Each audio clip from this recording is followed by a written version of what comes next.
What's up guys, it's Tommy here and welcome to the Paris Saint-Germain Manchester United analysis video. What did you think of this absolutely crazy bonkers Champions League game? How on earth did Paris Saint-Germain bottle this as well in the Champions League? They are the biggest bottle jobs in recent years. I mean, they were heavy favorites against the Manchester United side, which had 10 first-team players missing in this tie, and apart from Man United's strike force, in every other department Man United had the second string steam out. But Paris Saint-Germain really shot themselves in the foot. They gifted 2 goals to Manchester United, and let me know, was the penalty, the Rashford penalty, a penalty in your opinion, which ultimately sent Man United through? I really couldn't decide it. It's such a difficult decision, but I don't think it's intentional handball, because the shot comes so quickly, so fast, and the player Kimpembe is so close to the shooting player Dalot. I don't think he would have time to put his arm up, but his arm wasn't really next to his chest. But still, I mean, if Paris Saint-Germain take their chances, we have nothing to talk about. Mbappe had 3 clear-cut chances, which on another day he scores at least 1 or 2 goals from that.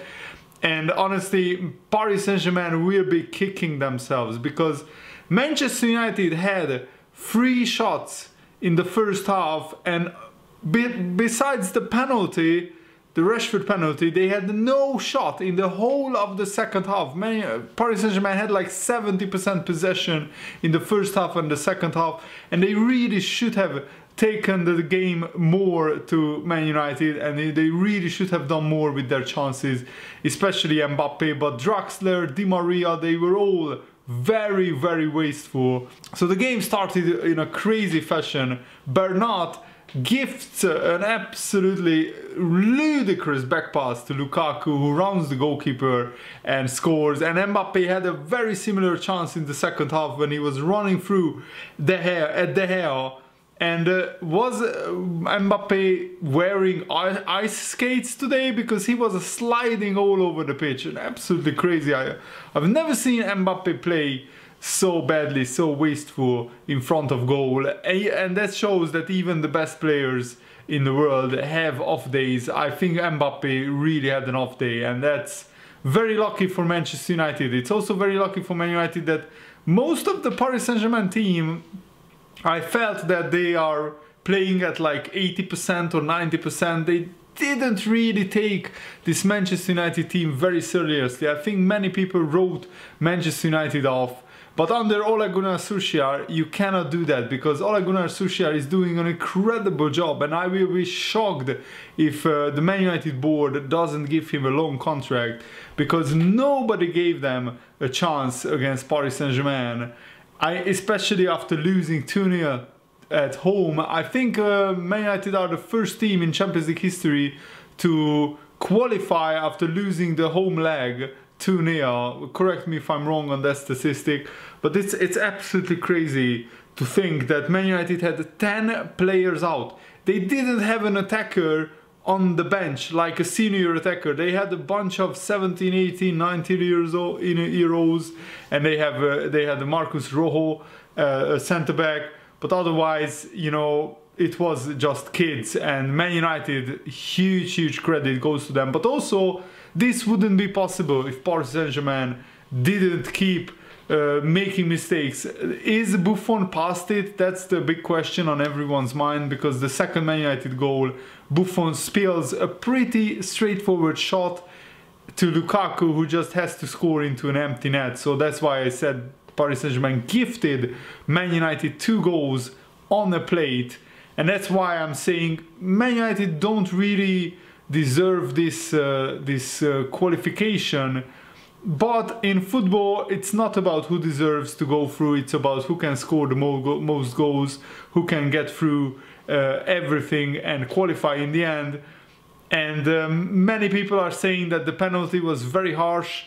I tend to agree with those people, but I also, when the referee went to see the VAR, I just had the feeling that he would give it, because VAR normally only signals to the referee to check a situation where they think that the referee made a clear and obvious error. So the referee already has a suggestion from the VAR room that he should give a penalty there, and that's what he did. So you could argue all day long whether it was a penalty, whether it wasn't. The fact of the matter is, if Paris Saint-Germain, if Mbappe takes their chances, then PSG would have qualified easily, because they had enough chances.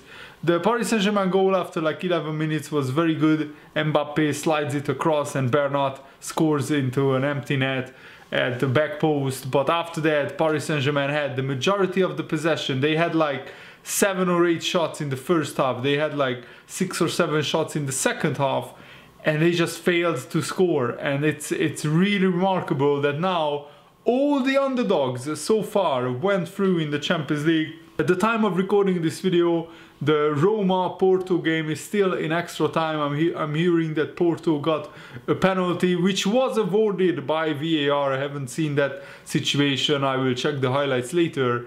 But so far, you know, Dortmund were the favorites against Tottenham when the draw was made. Maybe that changed slightly after Dortmund's bad run of form. But Ajax were definitely big underdogs against Real Madrid, and they went through. Tottenham were slight underdogs against Dortmund. They went through. And Man United were also underdogs against PSG, especially after the first leg. I mean, who would have thought after Real Madrid beat Ajax away, Paris Saint-Germain beat Man United away, and both teams in the end who lost at home went through. That's very rarely happens. And now I think this competition is really a competition of the underdogs.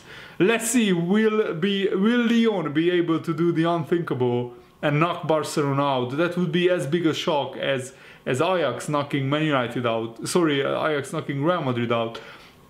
And I also hope that Liverpool can knock Bayern out. There is no clear favorite in that tie at the moment. Maybe Bayern are slight favorites, and at this rate, you know, the underdogs will qualify in most ties. I'm not sure in the Roma-Porto tie who was the favorite before the draw or after the draw was made, but before the games were played. I'm not really sure on that, but Thomas Tuchel will have very harsh questions be asked of him, because he was the manager of Borussia Dortmund when Dortmund surrendered and gave away a 3-1 lead at Anfield, and ultimately Liverpool knocked Dortmund out after turning the game around and winning 4-3 in one of the most incredible European comebacks. And now Thomas Tuchel is again manager, this time Paris Saint-Germain, and again Man United were 2-0 down and they still could knock Paris Saint-Germain out. So Thomas Tuchel in Europe has some very dodgy results. And also Paris Saint-Germain, they invested almost 1.2 billion pounds in their team, and they can't get past the Champions League quarterfinals since their new owners came in. And also Paris Saint-Germain sometimes can't even get to the quarterfinals. I mean, again, they are out in the last of 16. I don't particularly like either team. Paris Saint-Germain, you know, celebrated beating Liverpool in the Champions League like they have won the Champions League in the group stage. So that really rubbed me the wrong way. Also, I don't really like Neymar. I think he's a diver and a show pony. And yeah, just actually, before this huge money came into Paris Saint-Germain, they were a likable club. They had some really good skillful players. They had Ronaldinho, they had Pauleta, they had other great players, and they were playing good football. But now it just feels like too commercial, this Paris Saint-Germain team. And against smaller French teams, Paris Saint-Germain are not tested enough, so they can really get far in the Champions League. I think that hinders Paris Saint-Germain, but also with the players that they have, they definitely should be doing better. There is no excuse for Paris Saint-Germain saying that Neymar was out, Cavani was out, because Man United had a whole team of players out and they still went through. So there is absolutely no excuse for Paris Saint-Germain to go out against this weakened Manchester United team with lots of injuries, and now surely Ole Gunnar Solskjaer will get the job.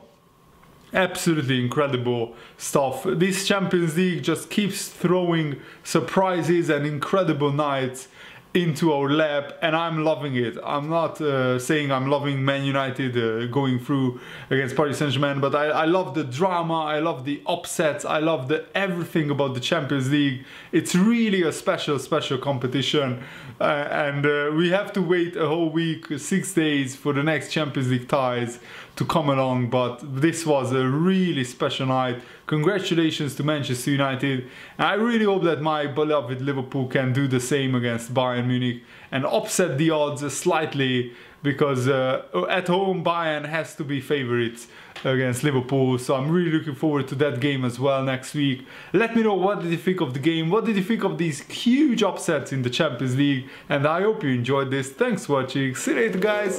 Goodbye.